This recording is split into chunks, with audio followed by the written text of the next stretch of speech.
이 사연은 서울 강남구에 사시는 김미영 할머니의 실제 사연을 각색하였습니다. 인생이란 게 참 묘하다고들 하지요. 예상치 못한 순간에 행복이 무너지고 다시 일어서기 위해 몸부림치는 과정에서 또 다른 행복을 만나기도 합니다. 김미영의 인생도 그랬습니다.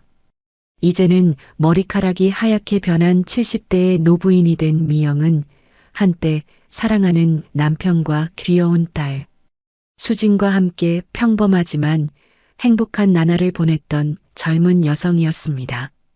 수진아, 꽉 잡고 있어. 엄마 손 놓으면 안 돼. 미영은 북적이는 시장 속에서 5살 딸의 작은 손을 꼭 붙잡았습니다. 이제 막 유치원에 들어간 수진은 호기심 많은 눈으로 주변을 두리번거리며 엄마의 손을 잡고 있었죠. 미영은 장바구니에 야채를 고르며 잠시 딸의 손을 놓았습니다. 단 몇 초 그 짧은 시간이 그녀의 인생을 완전히 바꿔놓을 줄은 몰랐습니다. 수진아? 바구니에 시금치를 담고 고개를 돌렸을 때 수진은 그 자리에 없었습니다. 미영의 심장이 빠르게 뛰기 시작했습니다. 그녀는 주변을 둘러보았지만 수진의 모습은 보이지 않았습니다. 수진아, 어디 있니? 미영은 점점 더 커지는 목소리로 딸의 이름을 불렀습니다. 사람들 사이를 헤집고 다니며 필사적으로 딸을 찾았지만 수진은 마치 안개처럼 사라져버렸습니다. 시장 곳곳을 뒤지고 상인들에게 물어보고 경찰서에 신고하고 전단지를 붙이고 그날 이후 미영의 삶은 딸을 찾는 절망적인 싸움이 되었죠. 여보, 오늘도 아무 소식이 없어요. 남편 정태는 무너져가는 아내를 바라보며 힘없이 말했습니다. 그의 눈에는 깊은 슬픔이 깃들어 있었습니다. 수진이 사라진 지 1년이 지난 어느 날 정태는 갑작스러운 심장마비로 세상을 떠났습니다. 의사들은 스트레스와 우울증이 그의 건강을 악화시켰다고 했지요. 미영은 남편의 장례식에서 눈물조차 흘리지 못했습니다. 이미 너무 많은 눈물을 흘려서였을까요? 아니면 이런 슬픔까지 받아들일 준비가 되지 않았기 때문이었을까요? 수진아, 엄마가 널 꼭 찾을게. 약속할게. 미영은 남편의 무덤 앞에서 중얼거렸습니다. 그녀의 손목에는 수진의 5번째 생일에 선물했던 은색 팔찌가 반짝였습니다. 같은 팔찌를 한 쌍으로 맞추어 엄마와 딸이 함께 차고 있었지요. 이제 이 팔찌는 수진을 찾을 수 있는 유일한 단서이자 딸에 대한 기억을 붙잡는 유일한 물건이 되었습니다. 미영은 생계를 위해 시장에서 작은 가게를 열었습니다. 아침 일찍부터 밤늦게까지 일하며 슬픔을 견뎌냈습니다. 손님들에게는 항상 웃는 얼굴을 보였지만 가게 문을 닫고 혼자 남으면 딸의 사진을 꺼내보며 흐느꼈죠. 그러면서도 주말마다 다른 시장과 동네를 찾아다니며 수진의 사진을 보여주고 전단지를 붙였습니다. 하지만 시간이 흐를수록 희망은 점점 희미해져 갔습니다. 미영 씨, 이제 그만 현실을 받아들이는 게 어떨까요? 벌써 3년이 지났어요. 친구들은 그녀에게 현실을 직시하라고 조언했지만 미영은 고개를 저었습니다. 그녀의 마음속에는 딸이 살아있다는 확신이 있었습니다. 그 믿음 하나로 미영은 하루하루를 버텼고 그 과정에서 예상치 못한 재능을 발견했습니다. 그녀는 사업 감각이 뛰어났던 것입니다. 작은 가게는 점차 커졌고 한 개의 가게가 2개, 3개로 늘어났습니다. 미영은 수입의 대부분을 딸을 찾는 데 사용했지만 그녀의 사업은 계속해서 번창했습니다. 10년이 지나자 그녀는 지역에서 꽤 알려진 사업가가 되었고 20년이 지나자 그녀의 회사는 전국적으로 이름을 알리게 되었습니다. 그렇게 세월이 흘러 미영은 백만장자가 되었습니다. 하지만 그녀의 마음속에는 여전히 채워지지 않는 공허함이 있었습니다. 물질적 성공은 결코 잃어버린 딸의 빈자리를 채울 수 없었으니까요. 미영은 자신의 재산을 의미 있게 사용하기로 결심했습니다.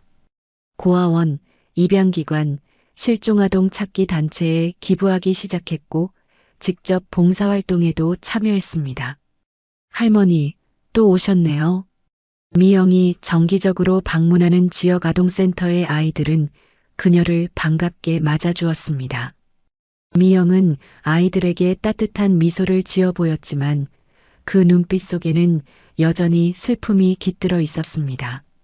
특히 수진과 비슷한 나이의 여자아이들을 볼 때면 가슴이 아팠습니다. 하지만 그런 아픔조차 그녀가 봉사를 계속하는 원동력이 되었지요. 봉사활동은 미영에게 삶의 이유가 되었습니다. 30년이 넘는 세월 동안 딸을 찾지 못했지만 그녀는 다른 아이들을 도우며 자신의 상처를 조금씩 치유해 나갔습니다.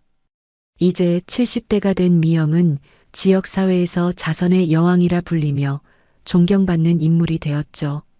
하지만 사람들은 그녀가 여전히 손목에 은색 팔찌를 차고 다니며 가끔 혼자 있을 때 팔찌를 바라보며 눈물 짓는다는 사실을 알지 못했습니다. 오늘은 어디로 가실 거예요, 사장님? 미영의 기사 최 씨가 물었습니다. 지난주에 새로 발견한 빈민가로 가요. 거기 아이들이 학용품이 필요하다고 하더군요. 미영은 뒷좌석에 가득 실린 학용품 상자들을 바라보며 대답했습니다. 그녀는 항상 직접 현장을 방문하여 필요한 것들을 전달하는 것을 원칙으로 삼았습니다. 돈만 보내는 것이 아니라 자신의 시간과 마음도 함께 나누고 싶었기 때문이죠. 차가 낡은 건물들이 밀집한 동네에 도착했습니다.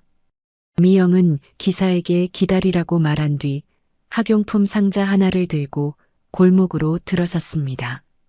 비가 내린 후라 길바닥은 질척거렸고 공기 중에는 축축한 냄새가 감돌았습니다. 그녀는 주민센터 직원에게 들은 주소를 찾아 천천히 골목을 걸었습니다. 그때였습니다. 한 골목 모퉁이에서 허름한 옷을 입은 소년이 웅크리고 앉아있는 모습이 보였습니다. 11살 정도로 보이는 그 아이는 지나가는 사람들에게 손을 내밀고 있었지만 아무도 그에게 관심을 보이지 않았습니다. 미영은 발걸음을 멈추고 소년을 바라보았습니다. 마른 몸에 긴 팔과 다리, 그리고 눈에 띄게 큰 눈. 미영은 문득 그 모습이 어린 시절 자신의 남편과 닮았다는 생각이 들었습니다. 그녀는 학용품 상자를 내려놓고 소년에게 다가갔습니다. 왜 여기 앉아 있니? 미영이 부드럽게 물었습니다. 소년은 놀란 듯 고개를 들었습니다. 경계하는 눈빛이었지만 그 속에는 순수한 빛도 함께 담겨 있었습니다. 집에 먹을 것이 없어요. 엄마가 아파서 일을 못 하시거든요. 소년이 작은 목소리로 대답했습니다. 미영의 마음이 아팠습니다. 그녀는 지갑에서 몇 장의 지폐를 꺼내 소년에게 건넸습니다. 이걸로 엄마랑 먹을 것을 사렴. 소년의 눈이 커졌습니다. 그는 망설이다가 조심스럽게 돈을 받았습니다. 고맙습니다, 할머니. 소년이 인사를 했습니다. 미영은 웃으며 소년의 머리를 쓰다듬었습니다. 그 순간 그녀의 소매가 살짝 올라가며 은색 팔찌가 드러났습니다. 소년의 시선이 그 팔찌에 고정되었습니다. 할머니, 그 팔찌.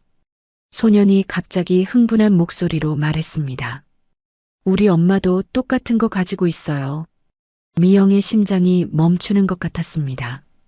30년이 넘는 세월 동안 그녀는 이런 순간을 얼마나 많이 상상했습니까? 얼마나 많은 사람들에게 팔찌에 대해 물었고 얼마나 많은 실망을 겪었는지. 그녀는 침착함을 유지하려 노력하며 떨리는 목소리로 물었습니다. 정말 내 엄마의 팔찌는 어떻게 생겼니? 은색이고요. 이렇게 생겼어요. 소년이 손으로 팔찌의 모양을 그렸습니다. 그리고 뒤에 작은 별 모양이 있어요. 엄마가 그건 자기한테 특별한 거라고 했어요. 미영의 눈에서 눈물이 흘러내렸습니다. 그녀의 팔찌에도 수진의 팔찌에도 작은 별 모양이 새겨져 있었습니다. 그것은 세상에 단 2개뿐인 특별 주문 제작한 것이었으니까요. 내 이름이 뭐니? 미영이 떨리는 목소리로 물었습니다. 민수예요, 김민수. 소년이 대답했습니다. 민수야, 엄마 이름은 뭐니? 김은주요. 제가 할머니를 우리 엄마한테 데려다 드릴까요? 우리 집은 여기서 가까워요. 미영은 말없이 고개를 끄덕였습니다. 그녀의 가슴은 터질 듯이 뛰고 있었습니다. 수진. 그녀의 딸 수진이 살아있다면 지금 45살 정도일 것입니다. 그리고 그 나이의 여성이 이 소년의 어머니라니. 미영은 희망과 두려움이 뒤섞인 감정으로 소년을 따라갔습니다. 민수는 미영을 좁은 골목 사이로 안내했습니다. 그들은 낡은 아파트 단지에 도착했고 민수는 2층으로 올라가는 계단을 가리켰습니다. 미영은 한 계단씩 올라가며 심장이 목구멍까지 차오르는 것을 느꼈습니다. 이것이 진짜일까요? 아니면 또 다른 실망으로 끝날까요? 여기에요. 민수가 문 앞에 서서 말했습니다. 엄마, 나왔어. 그가 문을 열며 외쳤습니다. 미영은 문턱에 서서 안으로 들어가기를 망설였습니다. 방 안에서 누군가 움직이는 소리가 들렸고 이어서 여성의 목소리가 들려왔습니다. 민수야, 어디 갔다 왔니? 걱정했잖아. 그리고 한 여성이 방에서 나왔습니다. 40 중반으로 보이는 그녀는 창백한 얼굴에 지친 기색이 역력했지만 그 눈빛은 따뜻했습니다. 미영은 숨을 쉴 수 없었습니다. 그 여자의 얼굴에서 젊은 시절 자신의 모습과 남편의 모습이 겹쳐 보였습니다. 엄마, 이 할머니가 도와주셨어요. 그런데 엄마랑 같은 팔찌를 가지고 계세요. 여성은 미영을 보고 놀란 듯 했지만 곧 공손하게 인사했습니다. 안녕하세요. 저희 아들이 폐를 끼쳤나요? 민수야, 할머니께 무슨 짓을 한 거니? 아니에요, 괜찮습니다. 미영이 급히 말했습니다. 그녀의 시선은 여성의 손목으로 향했고 그곳에는 정말로 은색 팔찌가 반짝이고 있었습니다. 그 팔찌, 미영의 목소리가 떨렸습니다. 혹시 그 팔찌에 대해 물어봐도 될까요? 여성은 자신의 손목을 내려다보았습니다. 그녀의 얼굴에 의문이 스쳤지만 곧 미소를 지었습니다. 이거요? 어렸을 때부터 가지고 있던 거예요. 제 유일한 가족 유물이라고 할 수 있죠. 미영의 심장이 더 빠르게 뛰기 시작했습니다. 그녀는 침착함을 유지하려 애썼습니다. 실례지만 혹시 뒷면에 작은 별 모양과 이니셜이 새겨져 있나요? 여성의 눈이 커졌습니다. 그녀는 팔찌를 풀어 뒷면을 확인했습니다. 어떻게 하셨어요? 그녀가 놀란 목소리로 물었습니다. S, K.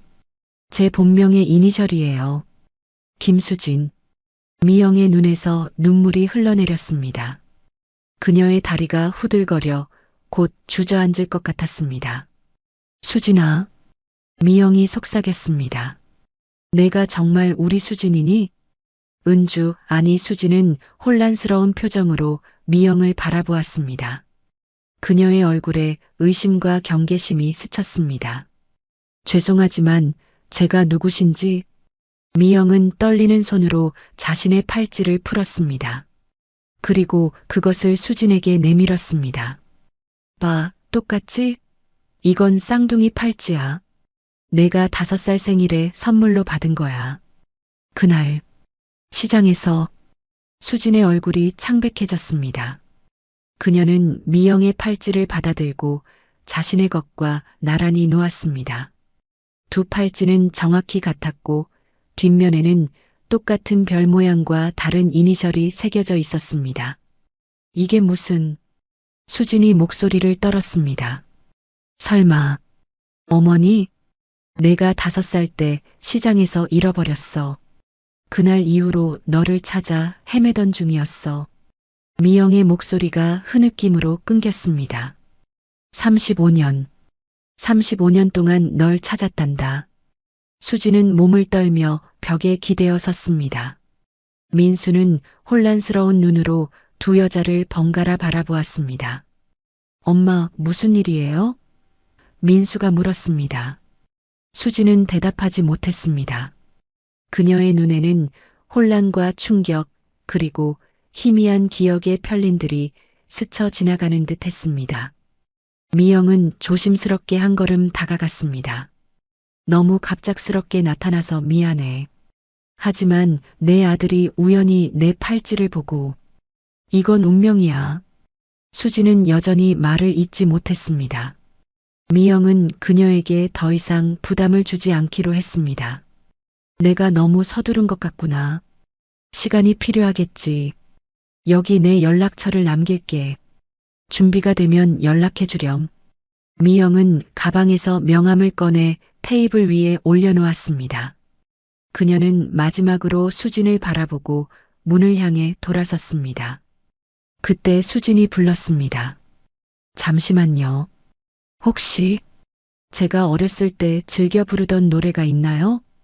미영은 돌아섰습니다. 그녀의 눈에 희망이 반짝였습니다. 작은 별. 넌 작은 별을 정말 좋아했어. 잠들기 전에 항상 내가 불러줬지. 수진의 눈에서 눈물이 흘러내렸습니다. 그녀는 무의식적으로 그 노래를 흥얼거리기 시작했습니다. 미영도 함께 노래를 부르기 시작했고 두 사람의 목소리가 작은 방 안에 울려 퍼졌습니다. 노래가 끝나자 수진이 미영에게 다가왔습니다. 그녀는 여전히 확신하지 못하는 듯 했지만 그 눈빛에는 무언가 달라진 것이 있었습니다. 더 이야기를 나눌 수 있을까요? 제 기억은 5살 때부터 거의 없어요. 고아원에서 자랐거든요. 미영은 고개를 끄덕였습니다. 그녀의 마음은 기쁨과 슬픔이 뒤섞여 있었습니다. 딸을 찾았다는 기쁨, 그리고 딸이 그녀를 기억하지 못한다는 슬픔. 민수야, 나 좀 도와줄래? 미영이 소년에게 말했습니다. 내가 가져온 학용품 상자들이 있는데 같이 가져올래? 민수는 밝게 웃으며 고개를 끄덕였습니다. 미영과 민수가 잠시 집을 나간 사이 수지는 혼자 남아 팔찌를 바라보았습니다. 그녀의 마음속에서는 오래된 기억의 조각들이 서서히 떠오르고 있었습니다. 미영과 민수가 학용품 상자들을 가지고 돌아왔을 때 수지는 조금 진정된 모습이었습니다. 그녀는 미영을 소파에 앉히고 차를 대접했습니다. 제 얘기부터 해볼게요. 수진이 말했습니다. 제가 기억하는 가장 오래된 일은 고아원에서의 생활이에요. 5살 때부터 그곳에 있었대요. 제 이름이 김수진이라는 것과 이 팔찌가 제 유일한 소지품이었다고 해요. 미영은 말없이 고개를 끄덕였습니다. 그녀의 눈에는 눈물이 고여 있었습니다. 18살에 고아원을 나와 혼자 살기 시작했어요. 여러 일을 전전하다가 26에 민수 아빠를 만났죠. 하지만 민수가 태어난 후 그는 우리를 떠났어요. 미영은 안타까운 마음으로 수진의 손을 잡았습니다. 그녀가 얼마나 힘든 삶을 살아왔는지 상상할 수 있었습니다. 그 이후로 민수와 단둘이 살고 있어요. 최근에는 제가 병으로 일을 못해서 더 어려워졌지만 이제 괜찮아. 미영이 단호하게 말했습니다. 이제 내가 너희를 돌볼 거야. 수지는 미소를 지었지만 그 눈에는 여전히 의심이 남아 있었습니다. 정말 제가 당신의 딸인가요? 어떻게 확신하죠? 팔찌도 있고 내 생일도 알아. 12월 15일이지. 그리고 내 왼쪽 발바닥에는 작은 점이 있어. 수진의 눈이 커졌습니다. 그녀는 자신도 모르게 왼발을 바라보았습니다. 맞아요. 어떻게 아셨죠? 엄마니까. 미영이 간단히 대답했습니다. 그리고 내가 정말 우리 수진인지 확인하고 싶다면 DNA 검사를 해도 좋아. 수진은 잠시 생각하더니 고개를 끄덕였습니다. 그래요. 그게 좋겠어요. 확실히 알고 싶어요. 미영은 이해한다는 듯 미소를 지었습니다. 그녀는 자신의 딸을 찾았다는 확신이 있었지만 수진에게는 시간이 필요하다는 것을 알았습니다. 그럼 내일 병원에 가서 검사를 받을까? 그리고 그동안 내가 내 아버지와 함께 너를 어떻게 찾아다녔는지, 어떻게 살아왔는지 이야기해 줄게. 이튿날 미영과 수진 그리고 민수는 함께 병원을 찾았습니다. DNA 검사 결과는 일주일 후에 나온다고 했지만 미영은 이미 마음속으로 답을 알고 있었습니다. 수진의 눈빛, 미소, 습관들. 그 모든 것이 어린 시절 수진을 떠올리게 했습니다. 검사를 마친 후 미영은 수진과 민수를 자신의 집으로 초대했습니다. 그녀는 택시를 타고 강남의 한 고급 아파트 단지로 그들을 안내했습니다. 수진은 놀란 눈으로 주변을 둘러보았고 민수는 경외심 가득한 표정으로 높은 건물들을 올려다보았습니다. 할머니 집이 여기예요? 민수가 물었습니다. 그래, 이제는 너희 집이기도 해. 미영이 답했습니다. 수진은 당황한 듯 미영을 바라보았습니다. 아니에요. 우리는 그냥 방문한 거예요. 너무 부담 주시면. 부담이 아니야. 35년 동안 널 찾았는데 이제 와서 놓칠 수는 없잖니. 미영이 따뜻하게 말했습니다. 그들은 20층에 위치한 미영의 넓은 펜트하우스로 들어갔습니다. 공간은 고급스러웠지만 따뜻함이 느껴지는 인테리어였습니다. 벽에는 다양한 시기의 사진들이 걸려 있었고 그 중에는 어린 수진과 미영 그리고 정태의 가족 사진도 있었습니다. 이게 저인가요? 수진이 어린 자신의 사진 앞에 서서 물었습니다. 그래, 내 5번째 생일 파티 때 찍은 거야. 그날 팔찌도 선물 받았지. 수진은 말없이 사진을 바라보았습니다. 그녀의 눈에서는 복잡한 감정이 읽혔습니다. 미영은 그녀에게 시간을 주기로 했습니다. 민수야, 저쪽 방은 게임실이야. 가서 구경해 볼래? 미영이 제안했습니다. 민수의 눈이 반짝였고 그는 신나서 미영이 가리킨 방으로 달려갔습니다. 수진과 미영은 거실 소파에 앉았습니다. 제가 어떻게 사라졌던 건가요? 수진이 조심스럽게 물었습니다. 미영은 깊은 숨을 들이쉬었습니다. 그녀는 그날의 기억을 천천히 되살리기 시작했습니다. 남대문 시장이었어. 채소를 사려고 잠시 내 손을 놓았는데 그 짧은 순간에 내가 사라졌어. 경찰에 신고하고 시장 구석구석을 뒤졌지만 너를 찾을 수 없었어. 미영의 목소리가 떨렸습니다. 수진은 그녀의 손을 잡았습니다. 저를 찾기 위해 무엇을 하셨나요? 모든 것을 했어. 전단지를 붙이고 TV 프로그램에도 출연하고 사립탐정도 고용했지. 내 아버지는 그 충격으로 1년 후에 심장마비로 돌아가셨어. 수진의 눈에 눈물이 고였습니다. 그녀는 자신이 알지 못했던 아버지에 대한 이야기를 듣고 싶었습니다. 아버지는 어떤 분이셨어요? 미영의 얼굴에 따뜻한 미소가 번졌습니다. 정말 좋은 사람이었어. 너를 정말 사랑했지. 내가 태어났을 때 그 기쁜 표정이 아직도 생생해.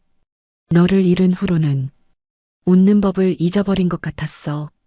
수지는 알지 못했던 가족의 이야기를 들으며 슬픔과 그리움이 섞인 감정을 느꼈습니다. 그녀는 자신이 실종된 후 미영이 어떻게 살아왔는지 물었습니다. 처음엔 절망했어. 하지만 너를 찾기 위해 살아야 했기에 작은 가게를 시작했지. 그리고 놀랍게도 사업이 잘 됐어. 한 개의 가게가 두 개, 세 개로 늘어났고 결국 지금의 유통회사가 됐지. 그 모든 시간 동안 저를 찾으셨어요? 매일 매 순간. 내 성공은 모두 너를 찾기 위한 수단이었어. 더 많은 돈이 있으면 더 넓은 지역을 수색할 수 있고 더 많은 정보를 얻을 수 있을 거라 생각했으니까. 수지는 미영이 35년 동안 자신을 찾기 위해 포기하지 않았다는 사실에 깊은 감동을 받았습니다. 그녀의 눈에서 눈물이 흘러내렸습니다. 그런데 어떻게 제가 고아원에 갔는지 모르겠어요. 아마도 누군가가 너를 데려가서 다른 지역의 고아원에 맡겼을 거야. 그때는 지금처럼 CCTV도 없었고 시스템도 체계적이지 않았으니까. 그들은 한동안 침묵 속에 앉아 있었습니다. 갑자기 민수가 게임실에서 뛰어나왔습니다. 엄마, 외할머니 집에 이것저것 정말 많아요. 게임기도 있고 영화 볼 수 있는 방도 있어요. 미영은 웃음을 터뜨렸습니다. 외할머니라는 단어가 그녀의 가슴을 따뜻하게 했습니다. 민수야, 아직 할머니가 확실하진 않아. 수진이 조심스럽게 말했습니다. 괜찮아. 민수가 그렇게 부르는 게 좋아. 미영이 말했습니다. 민수야, 배고프지? 뭐 먹고 싶니? 피자요. 민수가 외쳤습니다. 그럼 피자를 시키자. 그리고 민수야, 저기 내 책상 서랍에 앨범이 있는데 가져올래? 엄마에게 어린 시절 사진을 보여주고 싶어. 민수는 신나서 책상으로 달려갔습니다. 그가 방을 나가자 미영은 수진에게 다가가 조심스럽게 물었습니다. 내 건강은 어때? 민수가 내가 아프다고 했는데. 수진은 잠시 망설이다가 대답했습니다. 빈혈이 심해서요. 치료를 받아야 하는데 여유가 없어서. 미영의 눈에 걱정이 스쳤습니다. 내일 당장 병원에 가자. 좋은 의사를 알고 있어. 그리고 수진아, 이제 모든 걱정은 내게 맡겨. 내가 아픈데 치료를 못 받는다니 엄마로서 가슴이 아프구나. 수진은 그 말에 감동했지만 여전히 조심스러웠습니다. 하지만 아직 확실하지 않잖아요.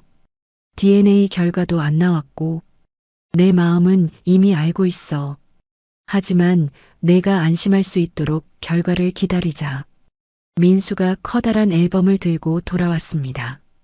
미영은 앨범을 펼쳐 수진의 어린 시절 사진들을 보여주기 시작했습니다. 출생부터 5살까지의 행복했던 순간들이 담긴 사진들을 보며 수진의 눈에는 희미한 기억의 조각들이 떠오르는 듯 했습니다. 일주일 후 DNA 검사 결과가 나왔습니다. 수진과 미영은 함께 병원을 찾았고 의사는 그들에게 미소를 지으며 결과를 알려주었습니다. 축하드립니다. 검사 결과 두 분은 모녀 관계가 확실합니다. 유전적 일치도가 99.9%입니다. 미영은 벅찬 감정에 눈물을 흘렸습니다. 비록 그녀는 이미 마음으로 알고 있었지만 과학적으로 확인받은 것은 또 다른 안도감을 주었습니다. 수지는 잠시 말을 잇지 못했습니다. 그녀의 얼굴에는 놀라움과 기쁨 그리고 복잡한 감정들이 교차했습니다. 정말 제가 어머니의 딸이군요. 수진이 마침내 말했습니다. 미영은 수진의 손을 꼭 잡았습니다. 이제 확실해졌구나, 우리 딸. 병원을 나온 후 두 사람은 조용한 카페에 앉았습니다. 그들 앞에는 이제 새로운 시작이 놓여 있었습니다. 어떻게 해야 할지 모르겠어요. 수진이 솔직하게 말했습니다. 35년이라는 시간. 그 빈 공간을 어떻게 채워야 할지. 천천히 해도 돼. 미영이 따뜻하게 대답했습니다. 우리에겐 시간이 있으니까. 하나씩 알아가면 되지. 수지는 고개를 끄덕였습니다. 그녀의 눈에는 여전히 망설임이 있었습니다. 그런데 어머니는 대단한 부자시고 저는 가진 게 없어요. 민수와 저는 어머니 세계에 어울리지 않을 거예요. 미영은 수진의 손을 더 꼭 잡았습니다. 그런 생각은 하지 마. 내 모든 것은 내 것이기도 해. 그리고 부와 성공은 중요하지 않아. 중요한 건 우리가 다시 만났다는 사실이야. 수진의 눈에 눈물이 고였습니다. 그녀는 오랫동안 혼자였고 민수를 위해 힘든 삶을 살아왔습니다. 누군가가 그녀를 위해 이런 말을 해주는 것은 처음이었습니다. 민수를 위해서라도 어머니의 제안을 받아들이고 싶어요. 미영의 얼굴에 기쁨이 번졌습니다. 그럼 오늘부터 우리 집으로 이사 오는 거야. 민수도 좋은 학교에 보내고 내 병도 제대로 치료받게 해야지. 수진은 감사의 눈물을 흘렸습니다. 그날 오후 그들은 수진의 낡은 아파트로 가서 필요한 물건들을 챙겼습니다. 민수는 신이 나서 자신의 책과 장난감을 가방에 담았습니다. 외할머니 집에서 살게 되는 거예요? 민수가 흥분된 목소리로 물었습니다. 그래, 이제 우리는 함께 살 거야. 미영이 웃으며 대답했습니다. 수진은 자신의 작은 방을 둘러보았습니다. 이곳에서의 힘들었던 시간들, 민수를 혼자 키우며 흘린 눈물들. 그녀는 이제 새로운 시작을 할 준비가 되어 있었습니다. 미영의 집으로 이사한 후 수진과 민수의 삶은 완전히 달라졌습니다. 미영은 수진을 최고의 병원에 데려가 철저한 검진을 받게 했고 민수는 좋은 학교로 전학했습니다. 처음에 수진은 이 모든 변화에 적응하기 어려워했지만 미영의 따뜻한 보살핌과 민수의 밝은 적응력 덕분에 점차 새로운 삶에 익숙해져 갔습니다. 어머니, 이렇게 저희를 위해 해주시는 거 어떻게 갚아야 할지 모르겠어요. 수진이 어느 날 저녁 식사 후 말했습니다. 미영은 고개를 저었습니다. 갚을 필요 없어. 너를 찾은 것만으로도 내겐 충분해. 그리고 내가 건강해지고 민수가 잘 자라는 걸 보는 게 내 행복이야. 수진은 감사의 미소를 지었습니다. 그녀는 점차 어머니와의 관계를 회복해 나갔고 어린 시절의 희미한 기억들이 조금씩 되살아나기 시작했습니다. 어느 날 미영은 수진을 자신의 회사로 초대했습니다. 미영 유통은 전국적인 체인을 가진 대형 기업으로 성장해 있었습니다. 와, 어머니가 이 모든 것을 이루셨다니 믿기지 않아요. 수진이 넓은 사무실을 둘러보며 말했습니다. 처음엔 너를 찾기 위한 수단이었어. 하지만 시간이 지나면서 많은 사람들에게 일자리를 제공하고 사회에 기여할 수 있다는 것을 알게 됐지. 미영은 수진을 자신의 임원들에게 소개했습니다. 그녀는 자랑스럽게 수진을 내 딸이라고 불렀고 임원들은 모두 놀란 눈으로 수진을 바라보았습니다. 사장님께서 오랫동안 찾으시던 따님이군요. 정말 기적 같은 일입니다. 한 임원이 말했습니다. 수진은 어머니가 자신을 찾기 위해 얼마나 많은 노력을 했는지, 그리고 그 과정에서 얼마나 많은 사람들이 그녀의 이야기를 알고 있었는지 깨달았습니다.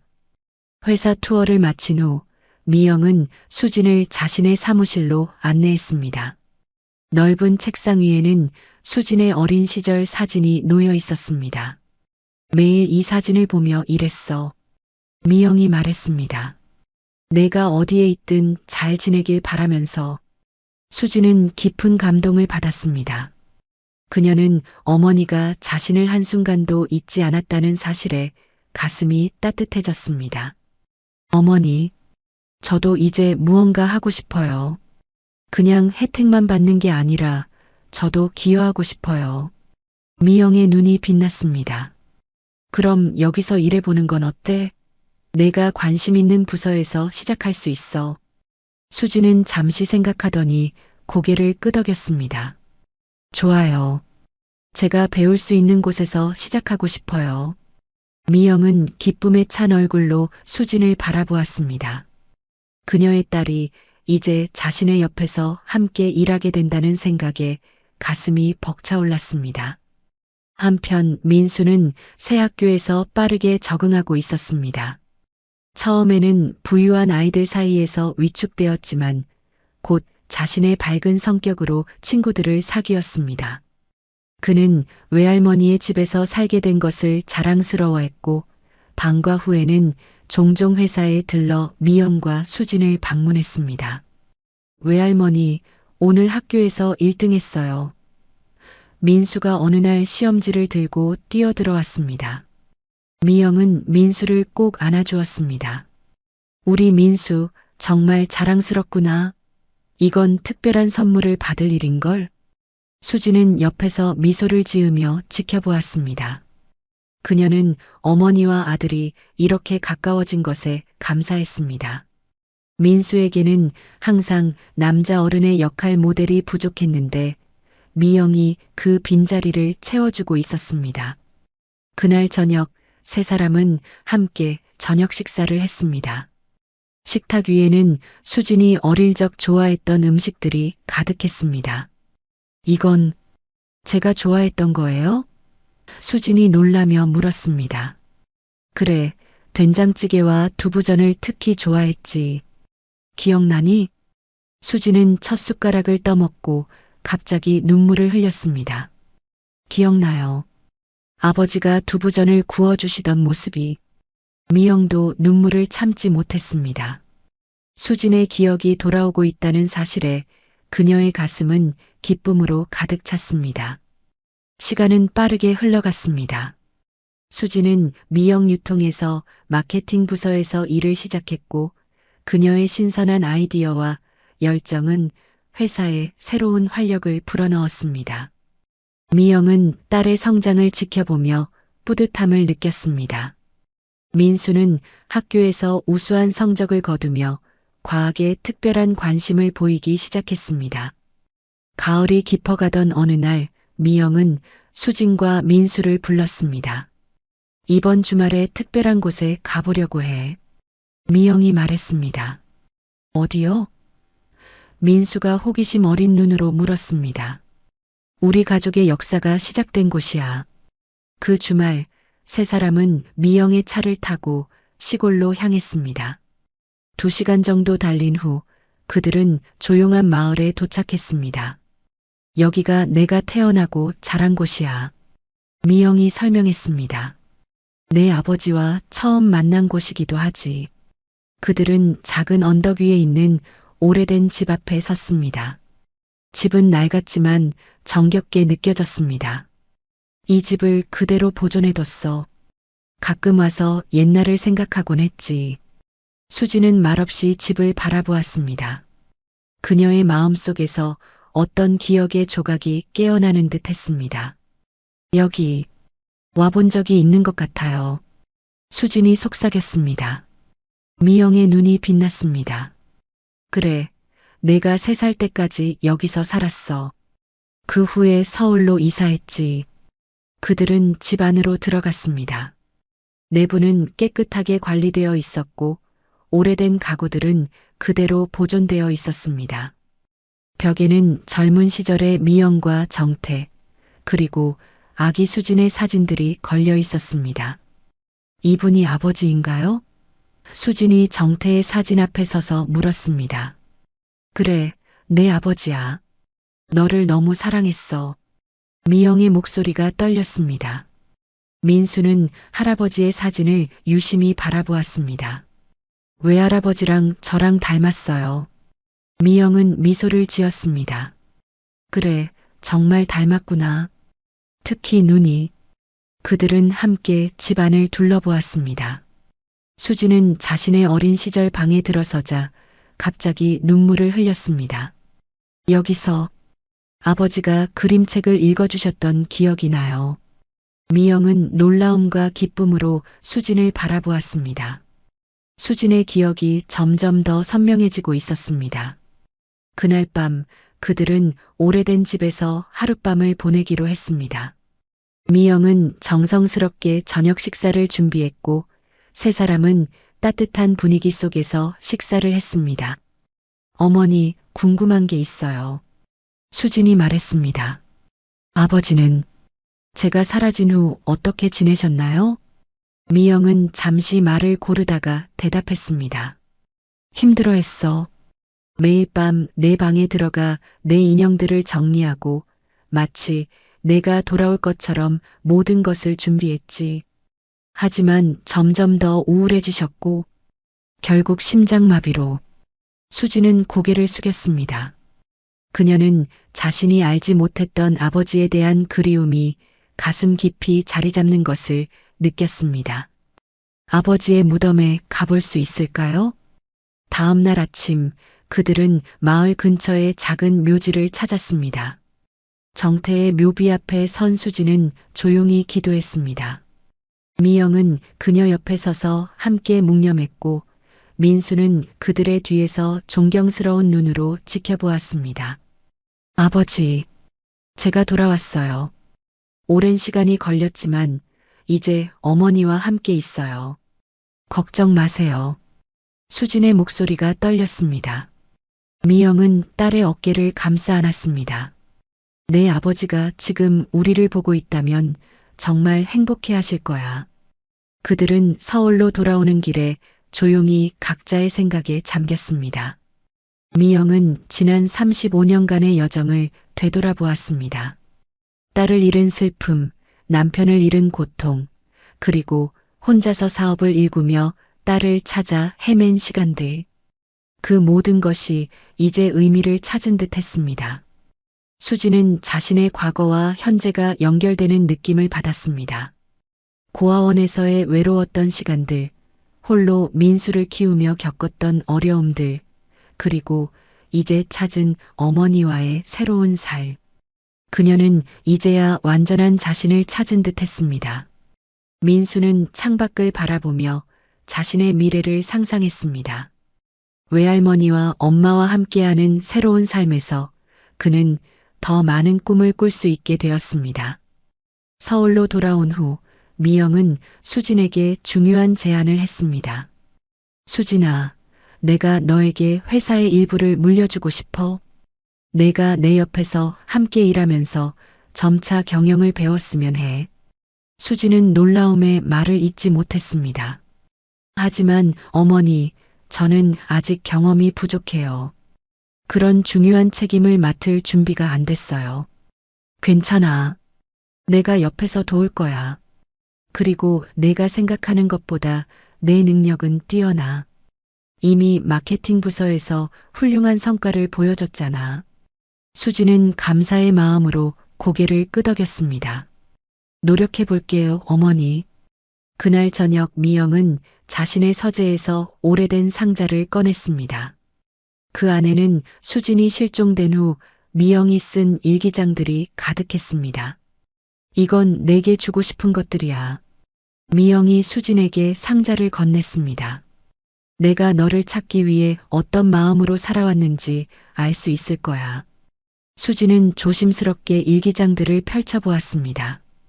그 안에는 미영의 슬픔, 그리움, 희망, 절망이 고스란히 담겨 있었습니다. 일기장을 읽으며 수지는 어머니가 얼마나 자신을 사랑했는지, 그리고 그 사랑이 얼마나 깊었는지 깨달았습니다. 어머니, 정말 감사합니다. 저를 포기하지 않으셔서. 미영은 수진을 품에 안았습니다. 포기는 생각조차 해본 적 없어. 너는 내 삶의 이유였으니까. 그렇게 그들은 점점 더 가까워졌습니다.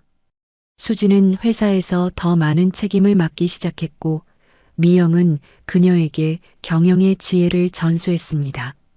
민수는 외할머니의 도움으로 과학 캠프와 특별 수업에 참여하며 자신의 재능을 키워나갔습니다.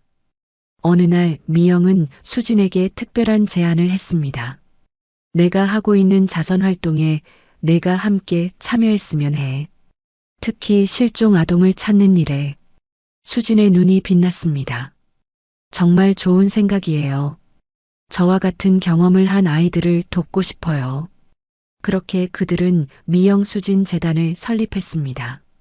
이 재단은 실종 아동을 찾고 고아원 아이들을 지원하며 입양 가정을 돕는 활동을 시작했습니다. 수진은 자신의 경험을 바탕으로 재단의 프로그램을 기획했고 미영은 풍부한 자원을 제공했습니다. 우리의 이야기가 다른 사람들에게 희망이 될 수 있을 거예요. 수진이 말했습니다. 미영은 자랑스러운 눈으로 딸을 바라보았습니다.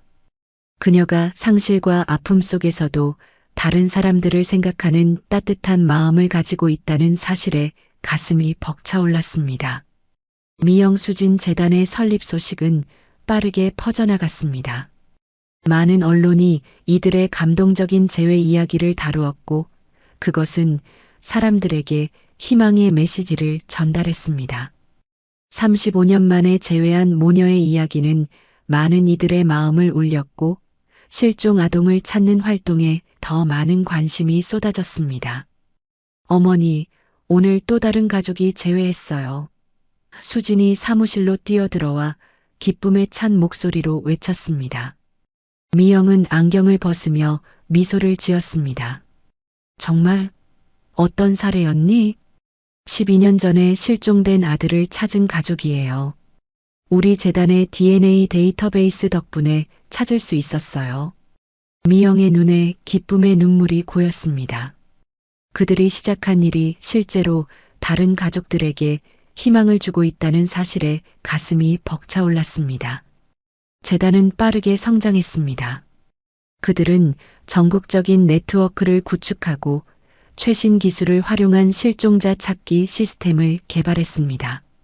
또한 고아원 아이들을 위한 교육 프로그램과 심리 치료 서비스도 제공했습니다. 외할머니, 저도 재단 일을 도울 수 있을까요? 어느 날 민수가 물었습니다. 미영과 수지는 놀란 눈으로 민수를 바라보았습니다. 13살이 된 민수는 이제 자신만의 생각과 의견을 분명히 표현하는 사려 깊은 소년으로 성장하고 있었습니다. 물론이지, 민수야. 어떤 일을 하고 싶니? 미영이 물었습니다. 저는 컴퓨터를 잘하잖아요. 실종자를 찾는 웹사이트나 앱을 만드는 것을 도울 수 있을 것 같아요. 수지는 자랑스러운 눈으로 아들을 바라보았습니다. 정말 좋은 생각이구나. 이번 주말부터 재단에 와서 기술팀과 함께 일해보는 건 어때? 민수의 눈이 반짝였고 그는 신나서 고개를 끄덕였습니다. 그렇게 미영수진 재단은 3대가 함께하는 가족 사업이 되었습니다. 시간이 흐르면서 미영은 점차 경영 일선에서 물러나 수진에게 더 많은 권한을 위임했습니다. 수진은 어머니의 가르침과 자신만의 아이디어를 결합하여 회사를 새로운 방향으로 이끌었습니다. 미영 유통은 사회적 책임을 중시하는 기업으로 변모했고 수익의 상당 부분을 재단에 기부했습니다. 어머니, 이번에 새로운 사회 공헌 프로젝트를 시작하려고 해요. 수진이 미영에게 기획서를 보여주었습니다. 회사 내에 한부모 가정을 위한 특별 고용 프로그램이에요. 미영은 기획서를 살펴보며 감동했습니다.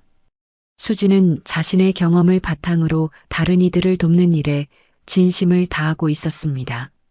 정말 훌륭한 아이디어구나. 내 아버지도 분명 자랑스러워 하실 거야. 한편 민수는 학교에서 컴퓨터 프로그래밍 대회에서 상을 받으며 두각을 나타냈습니다.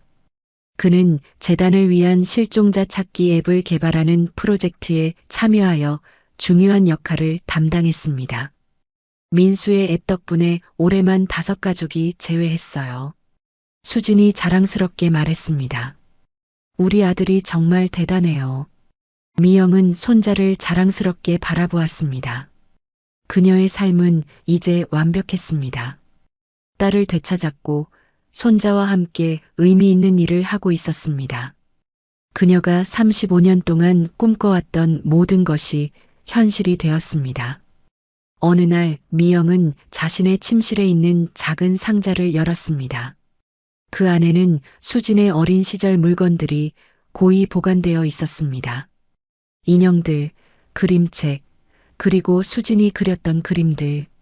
미영은 이 물건들을 수진이 사라진 후에도 소중히 간직해왔습니다. 외할머니, 뭘 보고 계세요? 민수가 방에 들어오며 물었습니다. 엄마가 어렸을 때 가지고 놀던 것들이란다.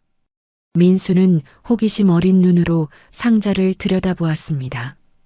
미영은 손자에게 하나씩 물건을 꺼내 보여주며 이야기했습니다. 이건 엄마가 3살 때 그린 그림이야. 우리 가족을 그린 거지. 민수는 조심스럽게 그림을 들어 올렸습니다. 유치한 선으로 그려진 3사람의 모습이 보였습니다. 엄마도 저랑 비슷하게 그렸네요. 민수가 웃으며 말했습니다.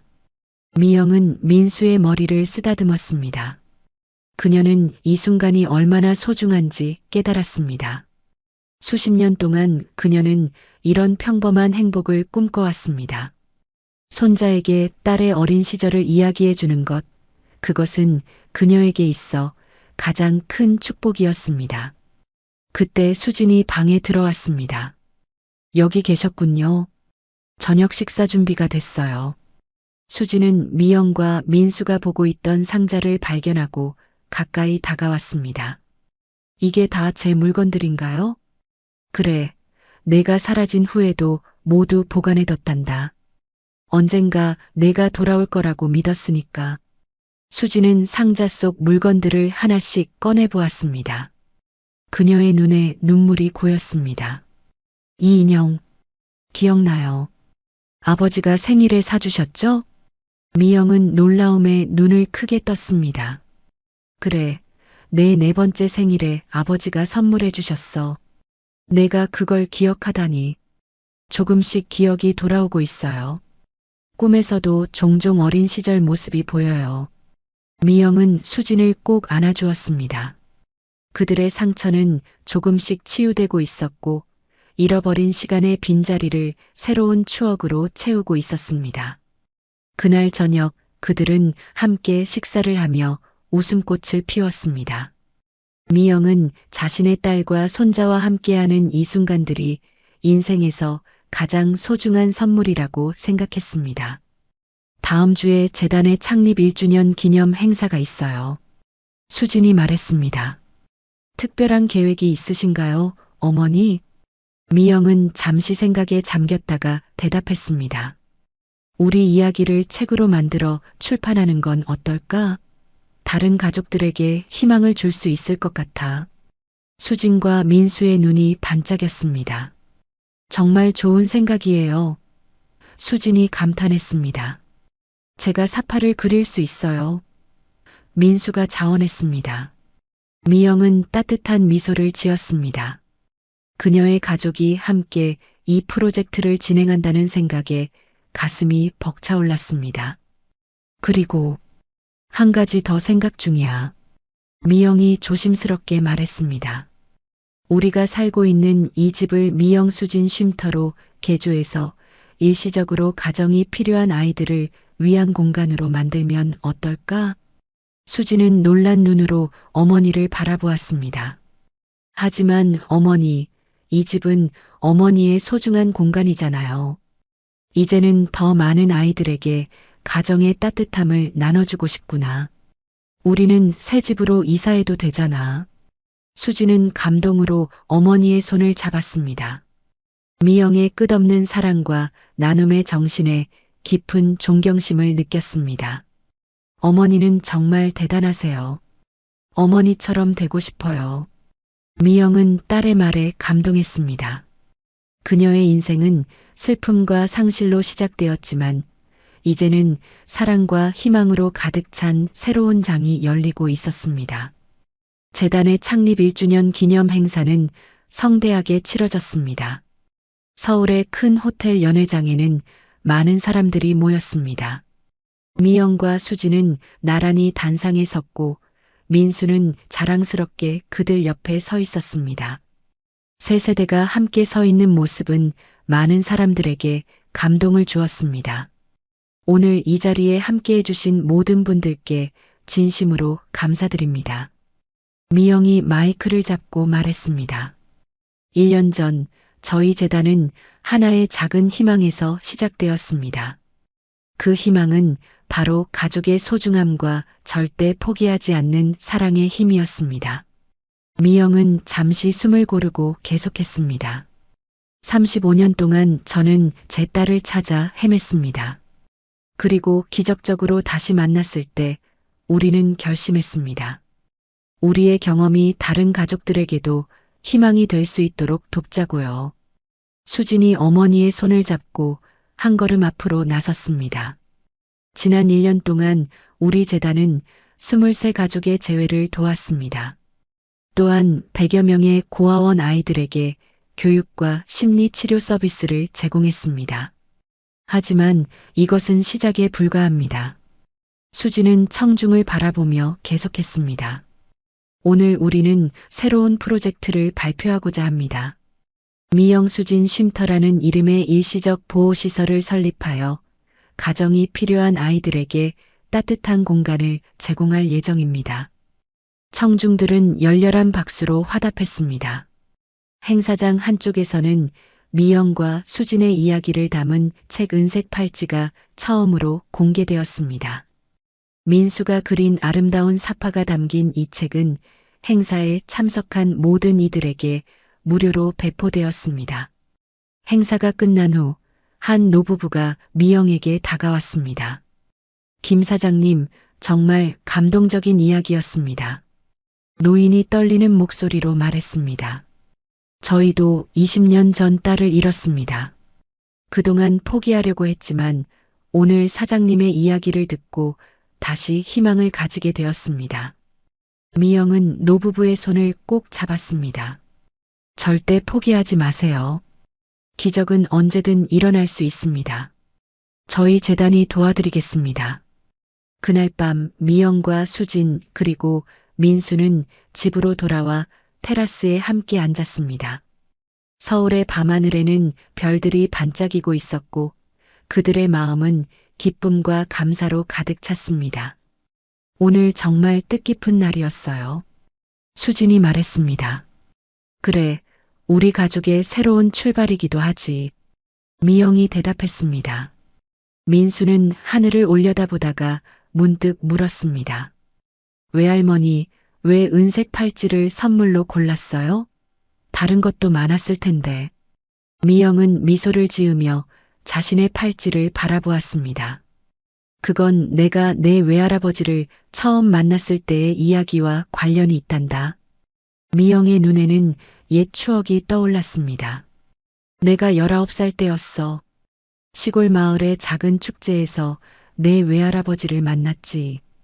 그날 밤하늘에는 별이 가득했고 그분은 내게 저 별들처럼 영원히 빛나는 사랑을 주고 싶다고 말했단다. 수진과 민수는 미영의 이야기에 귀를 기울였습니다. 우리가 결혼한 후 그는 첫 결혼기념일에 별 모양이 새겨진 은색 팔찌를 선물했어. 그리고 내가 태어났을 때 우리는 내게도 같은 디자인의 팔찌를 주기로 했지. 그것은 우리 가족을 연결하는 상징이었어. 미영의 눈에 눈물이 고였습니다. 그 팔찌가 결국 우리를 다시 연결해 주었구나. 수진도 자신의 팔찌를 바라보았습니다. 이제 그것은 단순한 장신구가 아니라 35년의 시간을 뛰어넘은 가족의 유대를 상징하는 소중한 물건이 되었습니다. 민수야, 너도 이제 13살이 됐으니 내게도 같은 팔찌를 물려주고 싶구나. 미영이 말했습니다.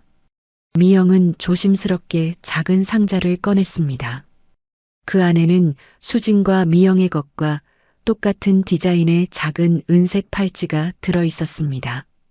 이건 내 외할아버지가 만들어 두었던 거란다. 언젠가 우리 가족의 다음 세대에게 주기 위해. 민수의 눈이 커졌습니다. 그는 조심스럽게 팔찌를 받아들고 손목에 착용했습니다. 세 개의 팔찌가 달빛 아래 함께 빛났습니다. 이제 우리는 정말 완전한 가족이 되었네요. 수진이 감동으로 말했습니다. 미영은 딸과 손자를 양팔로 감싸 안았습니다. 그녀의 마음은 이루 말할 수 없는 행복으로 가득 찼습니다.